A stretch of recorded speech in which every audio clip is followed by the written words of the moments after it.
महाराष्ट्र सरकार ने पुलिस विभाग की कार्य प्रणाली को और प्रभावी बनाने के लिए एक नई पहल शुरू की है।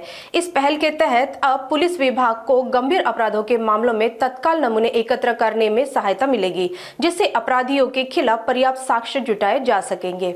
महाराष्ट्र सरकार ने पुलिस विभाग की कार्य प्रणाली को और प्रभावी करने के लिए उप विभाग को मोबाइल फॉरेंसिक वैन प्रदान की है। ये वैन अब गंभीर अपराधों के त्वरित जांच में मदद करेगी, जिससे नमूने तत्काल एकत्र किए जा सकेंगे और अपराधियों के खिलाफ पर्याप्त साक्ष्य जुटाए जा सकेंगे। पहले घटनास्थल पर नमूने एकत्र करने में समय लगता था, लेकिन अब ये वैन घटनास्थल पर तुरंत पहुंचकर नमूने एकत्र करेगी। चोपड़ा पुलिस उप विभाग को ये वैन सौंप दी गई है, जिससे यहाँ की अपराध जांच में तेजी आएगी। त्याच्यामध्ये अशी तरतूद केलेली आहे की ज्या गुन्ह्याला 7 वर्ष किंवा त्यापेक्षा जास्त शिक्षा आहे, अशा गुन्हा घडल्यानंतर त्या गुन्ह्याच्या घटनास्थळी फॉरेन्सिक एक्सपर्टला बोलवायचं आणि फॉरेन्सिक एक्सपर्टच्या माध्यमातून तिथले सर्व पुरावे आपण जप्त करायचे, गोळा करायचे, ही अशी तरतूद करण्यात आली होती।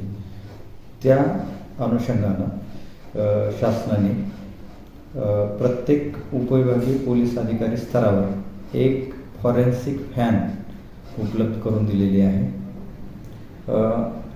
या व्हॅनमध्ये जे घटनास्थळी आमचे पुरावे असतात, जसं रक्त पडलेलं असते, अजून काही केस असतात, अजून अन्य काही पुरावे असतात, बोटाचे ठसे असतात, हे असतात, तर हे जे घटनास्थळावरचे जे काही पुरावे आहेत ते तपासी अंमलदार जे असतात ते तेवढे त्यामध्ये ते तज्ज्ञ नसतात। पण हा जो त्या गाडीमधला स्टाफ आहे, त्या गाडीमध्ये एकूण 4 लोक आहेत। Assistant chemical analyser, scientific assistant, attendant आहे आणि एक ड्रायव्हर आहे। ही 4 लोकांची टीम राऊंड द क्लॉक म्हणजे 24 तास राहणार आहे। 12 तास 4 लोक, 12 तास दुसरे 4 लोक, म्हणजे असा 8 लोकांचा स्टाफ त्या गाडीसोबत आहे। त्या गाडीमध्ये वेगवेगळी उपकरणं आहेत की ज्या उपकरणाच्या सहाय्यानं आपण जे घटनास्थळावरचे पुरावे आहेत ते व्यवस्थित नष्ट न होता आपण कलेक्ट करू शकतो, तो सीलबंद करू शकतो आणि ते साठवून पण ठेवू शकतो। जोपर्यंत फॉरेन्सिक लॅबला आपण पाठवत नाही तोपर्यंत ते साठवायची सुद्धा क्षमता तिथं आहे। म्हणजे कोल्ड म्हणजे आपलं फ्रीज, हे ते सर्व आहे त्यांच्याकडे, ते साहित्य आहे। तपासी अधिकाऱ्याला ही खूप या तपासामध्ये मोठी मदत होणार आहे।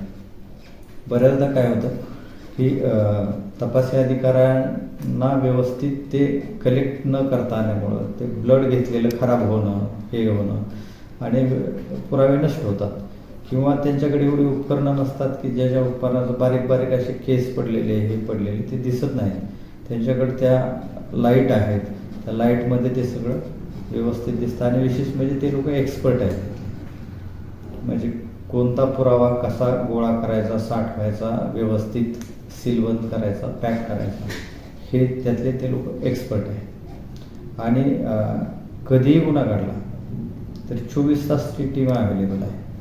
म्हणजे गुन्हा घडल्याबरोबर